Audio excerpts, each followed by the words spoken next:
Pour connaître nos droits et les faire valoir, informons-nous sur conseilnational.fr. Les chiens de garde médiatiques et politiques essayent de nous vendre la guerre, ce qui est d'une absurdité monumentale, ubuesque. Ici, nous avons comme principe de ne rien vendre, mais d'offrir. Offrir la paix et la démocratie pour le bien de chacun. Bonsoir et bienvenue dans la France Libre, une émission du Conseil national de transition français, canal historique, la France Libre, avec Philippe, avec Bruno et Jean-Pierre. Bonsoir messieurs, dames, excellente fin de semaine, bienvenue dans la France Libre. Alors merci et bonjour d'abord à tout le monde et puis merci à toi pour ton introduction, toujours bien. Et cette introduction, je dirais, est en lien assez direct avec le sujet de ce soir que tu vas nous rappeler tout à l'heure. Mais d'ores et déjà, je souhaiterais faire allusion à ce que j'ai vu passer rapidement, qui n'est pas vérifié. Donc tous ceux qui nous écoutent ne doivent pas prendre l'information pour immédiatement vrai. C'est que M. Trump se désengagerait de l'OTAN. Alors, est-ce que ça fait partie des hypothèses ou est-ce que ça fait partie des choses un petit peu farfelues ou est-ce que à l'analyse ça a fait sens? Je dirais troisième catégorie, à l'analyse ça fait sens, puisque si jamais l'OTAN un des pays de l'OTAN venait à être attaqué par une force extérieure, eh bien, il serait tenu, M. Trump, de bien vouloir lui porter assistance en tant que faisant partie de l'OTAN, tout simplement. Donc, c'est ce qu'il veut pas. Il nous l'a bien expliqué, M. Trump. Donc, pour aller jusqu'au bout de sa logique, il devra peut-être se désengager de l'OTAN et ça aura d'autres conséquences. Voilà ce que je voulais dire. Bonjour à tous et à toutes, merci Philippe. Alors moi je vais parler un petit peu de l'audit. Ça fait déjà presque 5 ans que nous, au Conseil national de transition français canal historique, on a prévu au moment de la transition de commencer par engager un grand audit national pour détecter tous les doublons, tous les gaspillages, toutes les malversations et tous les détournements de fonds qui peuvent exister dans notre pays. Et d'ailleurs, très récemment, on a déjà commencé à calculer qu'on pouvait économiser pratiquement en un mois 450 milliards. Bon. Eh bien, c'est quand même curieux parce que nous disons ça depuis 5 ans. Donald Trump a décidé de le faire avec Elon Musk et il a fallu attendre que Elon Musk le fasse pour que notre cher Premier ministre François Bayrou dise ce matin qu'il allait demander aux administrations françaises de s'expliquer sur leur utilité. Donc ça me fait un peu sourire parce que en France on est toujours en retard, tout au moins au niveau de l'oligarchie qui nous gouverne, enfin qui essaye de nous gouverner. On est toujours en retard de 10 ans sur ce que font les autres. À propos d'audit, d'ailleurs, je voulais signaler quelque chose qui a été noté, c'est que François Hollande actuellement gagne pratiquement 2 fois plus que le président de la République actuel, parce que en cumulant toutes ces indemnités, toutes ces retraites de députés, de présidents, de membres du Conseil constitutionnel, etc., eh bien, ce cher monsieur François Hollande gagne 35 000 euros par mois. Donc, lui qui parlait descendant, il ferait mieux un petit peu de s'abstenir d'avoir de telles attitudes et de telles expressions. Voilà ce que je voulais dire. Le parquet. Juste en ce qui concerne monsieur Hollande, se souvenir que ce que tu viens d'évoquer est tout à fait vrai et qu'en plus ça fait partie de l'interdiction par les lois de cumuler, donc il la cumule à tort. Et le plus drôle, c'est que qui est-ce qui a fait cette loi? C'est monsieur Hollande, dites-moi.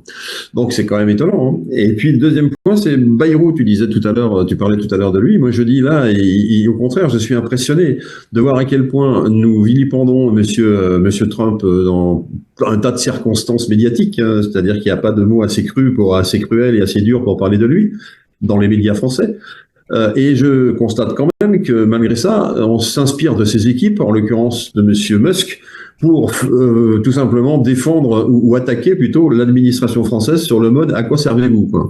Et c'est quand même le comble que ce soit monsieur Bayrou qui se lance dans ce genre d'initiative de copiage, tout simplement de copiage, il n'y a pas d'autre façon de dire les choses.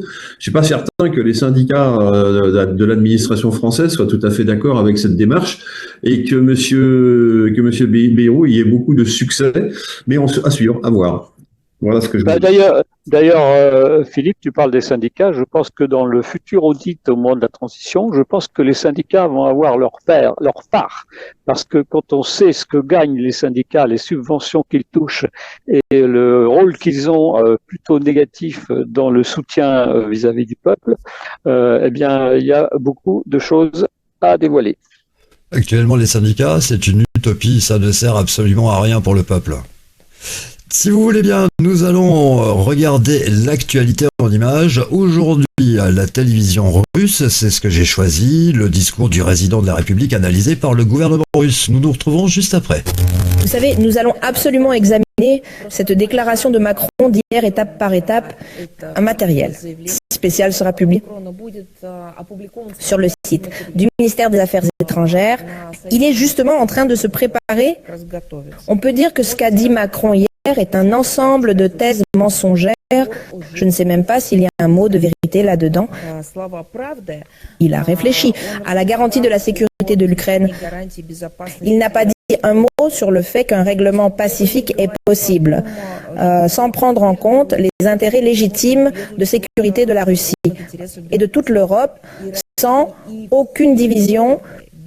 Il n'a pas dit un mot sur les principes sur lesquels reposait la communauté européenne, répétant le slogan de l'indivisibilité de la sécurité, et cela semblait avoir été fait avec une certaine prétention. Il y avait une certaine conceptualité dans cette déclaration d'hier. Quant à l'Ukraine, Macron ne peut s'empêcher de comprendre que les causes profondes de la crise ukrainienne résident dans l'ignorance délibérée et à long terme des intérêts de la Russie par l'Occident et par conséquent des intérêts régionaux, des intérêts de l'Europe et même de l'Eurasie. Les tentatives de saper le potentiel de défense de notre pays visent simplement à utiliser l'Ukraine comme tremplin pour nous infliger, comme ils l'ont eux-mêmes formulé et l'ont dit à plusieurs reprises, une défaite stratégique. D'un côté, Macron a essayé d'accuser la Russie d'agression, mais de l'autre, il a étrangement oublié que c'est précisément de la part des politiciens occidentaux que nous entendons sans cesse des déclarations. Des images qui nous donnent la preuve que les Russes sont loin d'être stupides et que la guerre de Macron n'aura pas lieu. On peut dire, Sylvain, aussi que Vladimir Poutine, quand il a écouté le discours de Macron, on l'a vu à la télé, il a eu un sourire. C'est rare de voir Vladimir Poutine sourire. Donc ça veut tout dire. Ça veut dire qu'il se moque véritablement de notre président et qu'il en a rien à faire. À l'international, tout le monde se moque du président de l'Élysée, à savoir en France, maintenant nous sommes à peu près 90% à ne plus tolérer cette personne. Et je peux rajouter que le livre de Xavier Poussard, Devenir Brigitte, est toujours en tête des ventes et toujours le numéro 1 des ventes, notamment sur Amazon. Jean-Pierre, la parole est à toi. Merci et bonsoir à tout être, quelle que soit sa nature et sa forme. Je vous crois avoir perçu mon amour des mots, de chaque mot. Il m'arrive de méditer longuement, un jour, une semaine, un mois, sur un seul mot. Et le mot, par exemple, nous ou notre, signifie que tout le monde est d'accord. Tous les jeux sont d'accord. Or, je me dissocie de ce notre président. Ça n'est pas le mien. C'est le président d'une république défunte. Pour ma part, je suis français en France, comme je l'ai dit l'autre jour. Il en est de même pour tous les mots. Je me dissocie quand je ne suis pas d'accord. Et je m'associe lorsque je suis d'accord, à me conjuguer au même verbe, au même moment. Merci d'avoir entendu. Et je vous écoute à nouveau. Alors, peut-être... Merci. Merci beaucoup, Jean-Pierre, effectivement.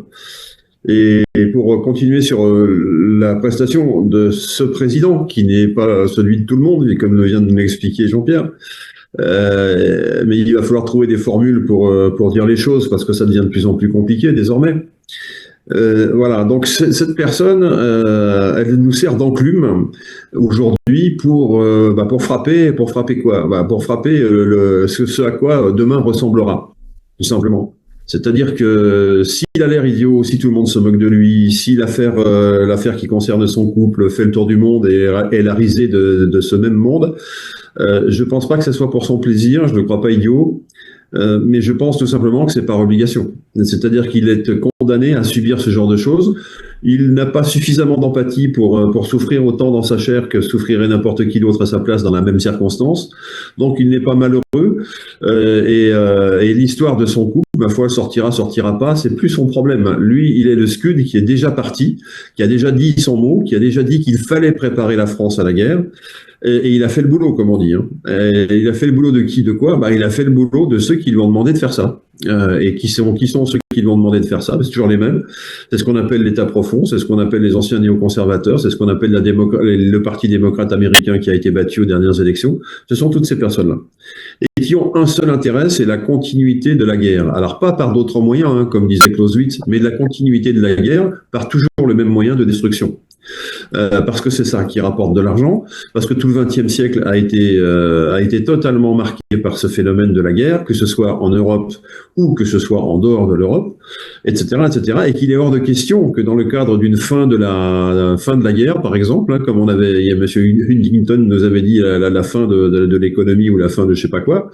Eh bien, aujourd'hui, ça serait la fin de la guerre. Ça n'arrange absolument pas l'État profond. Donc, il est important que certains présidents de certains pays, alors on a cité bien sûr Monsieur Macron, mais on peut citer aussi Monsieur Starmer. La particularité des deux personnages, c'est qu'ils sont tous les deux présidents d'un pays bénéficiant, entre guillemets, bénéficiant de la bombe atomique, évidemment. Donc, ça impressionne toujours un petit peu.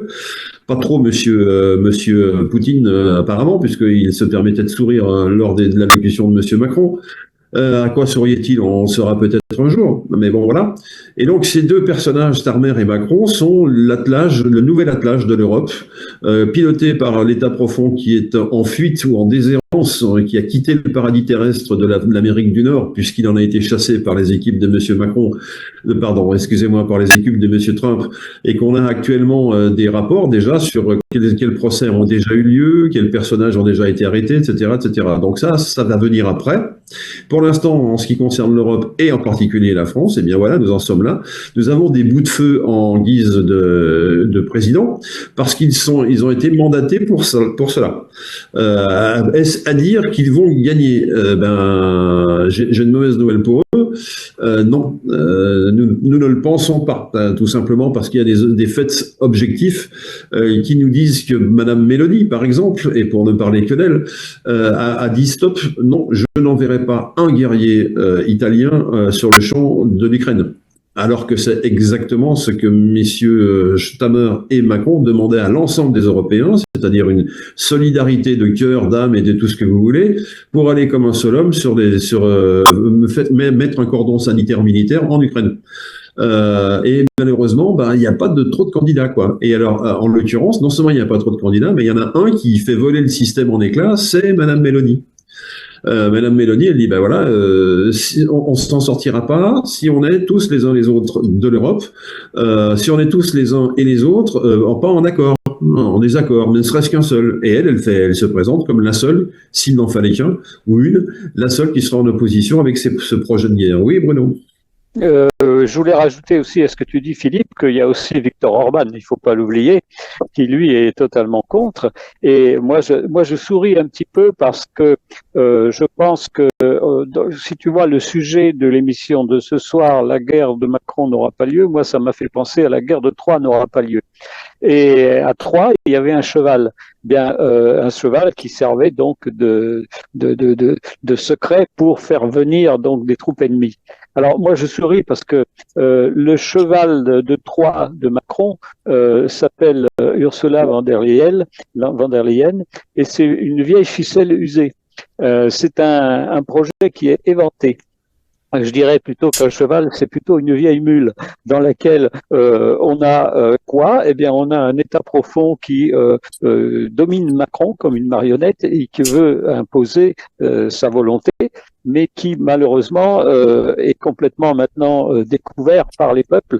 Et en plus, on peut dire que cette volonté de faire la guerre, c'est aussi un moyen qui lui aussi est une vieille ficelle usée de détourner le regard des gens et d'essayer de cacher tous les gaspillages et tous les détournements de fonds et les corruptions et les commissions occultes par milliards que tous ces gens-là de Bruxelles et et notamment l'oligarchie qui n'a jamais été élue, mais qui contrôle quand même Emmanuel Macron. Tout ça, donc, c'est quelque chose qui voudrait servir à détourner l'attention des peuples. Mais ça marche plus maintenant. Ça marche plus. Les gens sont au courant, ils sont informés. J'aime beaucoup ton humour, Bruno, par rapport à Madame van der Leyen, en lui disant que celle-ci est une ficelle. Tu as dit, moi j'aurais dit une vieille saucisse. Hein. Bon, il serait important, je pense qu'il est important de parler également de ce qui a été cité dans le discours du résident de l'Élysée, à savoir l'effort de guerre, un effort de guerre qui se traduit par une ponction qui serait faite sur les livrets d'épargne, etc. Il est temps de rassurer les gens, ça n'aura pas lieu. Alors ça n'aura pas lieu, effectivement, pas plus que la guerre, et ça n'avait qu'un objectif, c'était de siphonner encore l'argent des Français un petit peu plus, puisque voilà, il était question d'abord d'avoir de l'argent et ensuite de monter une armée. Pour monter une armée correcte, il faut 10 ans. Donc l'urgence est dépassée, j'ai envie de dire. Hein.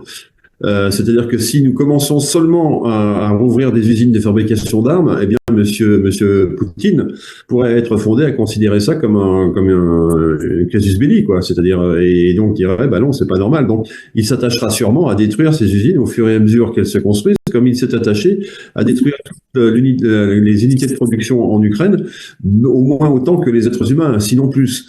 Ce qui fait qu'il a réduit le matériel militaire ukrainien à zéro, ou à pas loin de zéro, et que désormais l'armée ukrainienne est exsangue, comme on dit. Hein, elle n'a plus rien. Elle n'a plus rien, et les hommes sont fatigués. Voilà ce que. Oui.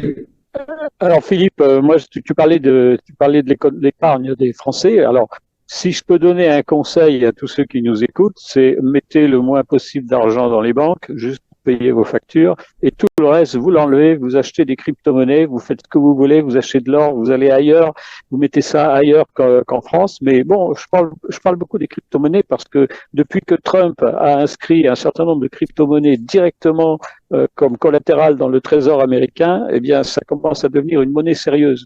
Et une monnaie n'est sérieuse qu'à partir du moment où les gens lui font confiance. Quand les gens n'auront plus confiance dans l'euro, quand les gens vont se rendre compte que l'euro est basé sur du vent, eh bien, ils vont se tourner naturellement vers autre chose. Donc, il vaut mieux le faire tout de suite plutôt que d'attendre que la catastrophe arrive et surtout d'attendre qu'on nous pique nos économies pour ceux qui malheureusement, pour ceux qui heureusement en ont. Mais malheureusement, il y a beaucoup de gens qui n'en ont pas.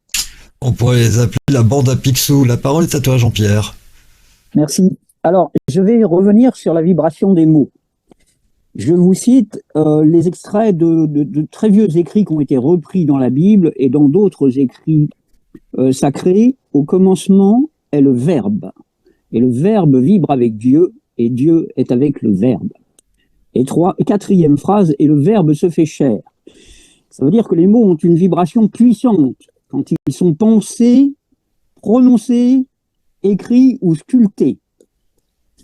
Et que c'est pas parce que ils sont prononcés inconsciemment qu'ils n'ont pas de puissance. Nous savons très bien que l'inconscient, c'est 90% de notre être. Donc, ça fait des lames de fond, les mots. Et le titre de l'émission, je l'ai un peu rectifié, pardon, mais il y a des mots que je n'aime pas prononcer. Le mot guérir, je l'aime bien, mais un autre mot qui commence par le G, non. Donc à chacun son G et à chacun sa paye. Et à chacun sa paix. Alors la paix dépend de l'aptitude de chacun. J'espère que vous m'entendez toujours correctement, j'ai un appel sur mon téléphone. Oui, très bien Jean-Pierre. Donc de notre aptitude à recevoir pour nous-mêmes ce que nous avons souhaité pour les autres. L'univers étant une sorte de soupe de vibration, quand on émet une vibration, elle nous revient, sauf qu'elle nous revient multipliée par l'aptitude de chaque être de multiplier une vibration. Et donc, à chacun sa paye, et à chacun sa paix, puisque à savoir recevoir ce que nous avons souhaité pour les autres, savoir le recevoir pour soi-même, c'est le premier acte de paix que nous puissions accomplir pour nous-mêmes. Si nous avons commis une erreur, à ce moment-là, le recevoir avec dignité et en se disant, la prochaine fois, je contrôlerai un peu davantage mes pensées, mes paroles et mes actions. Merci d'avoir entendu. Je vous écoute à nouveau. Nous pouvons utiliser le titre de l'émission de ce soir, la guerre de Macron n'aura pas lieu, en inversion. Ah oui, c'est tout à fait possible avec de la bienveillance. Ce qui voudrait dire, la paix du peuple, elle, aura lieu. La paix du peuple aura lieu, absolument. Et je crois qu'un des gros artisans de cette paix aujourd'hui, c'est la personne qu'on a citée tout à l'heure, qui est Madame Mélanie. Alors, on ne savait pas qu'un jour, elle serait l'héroïne de l'Europe, mais ce qu'elle fait, c'est exceptionnel. C'est-à-dire qu'elle détruit complètement la construction guerrière de l'Europe de l'Ouest, dirigée contre Monsieur Poutine, en faisant défection, elle, de son côté, courageusement, et en disant, on a percé à jour toutes les raisons pour lesquelles vous voulez aller vous battre en Ukraine, qui n'ont rien à voir avec la libération de l'Ukraine, qui ont tout à voir avec les intérêts financiers des oligarques et d'un certain nombre de gens de l'État profond, enfin, tout l'État profond d'ailleurs. Donc tout ça, on n'en veut plus. Et on veut pas se battre, non pas pour le roi de Prusse, mais on veut pas se battre pour une Ukraine qui se retournera contre nous, etc., etc. Alors bon, ça c'est le clairon ou la trompette de la mort. Hein. Enfin, je sais pas comment on pourrait dire ça, mais c'est la charge. Elle sonne la charge, Madame Mélanie. Hein. Et ça, c'est vraiment quelque chose de très fort. Donc elle sonne une charge pacifique. Et là, je rejoins tout à fait Jean-Pierre. Quand on sonne la charge, en général, c'est pour des choses un peu plus belliqueuses, mais là, non, justement, c'est pour le pacifisme, hein, c'est-à-dire éviter le bain de sang. Et elle dit, il n'y a pas un soldat italien qui se fera, qui vous fera couler le sang, qui fera couler son sang pour l'Ukraine. Ça veut dire en creux que c'est la même chose pour les Français, parce que je suppose que les soldats français sont exactement dans le même état d'esprit, qu'ils n'ont pas plus envie que les autres d'aller se faire ratatiner par les armes supérieures russes. Voilà, donc elle fait la chaîne de la paix en quelque sorte. Elle enclenche la chaîne de la paix. Et puis donc en disant ça, elle explique pourquoi elle fait ça. Et elle démontre tout ce qui se passe dans le monde, tel que les gens comme nous, tout simplement, très modestement, le disons depuis quelque temps déjà. Et elle y va franco, quoi. Elle se contente pas comme Monsieur Bayrou de faire un petit copier-coller d'une directive qui est passée aux États-Unis et qui consiste à demander aux gens de l'administration de bien vouloir justifier leur travail. Donc elle va un tout petit peu plus loin que ça, même beaucoup plus loin évidemment. Hein.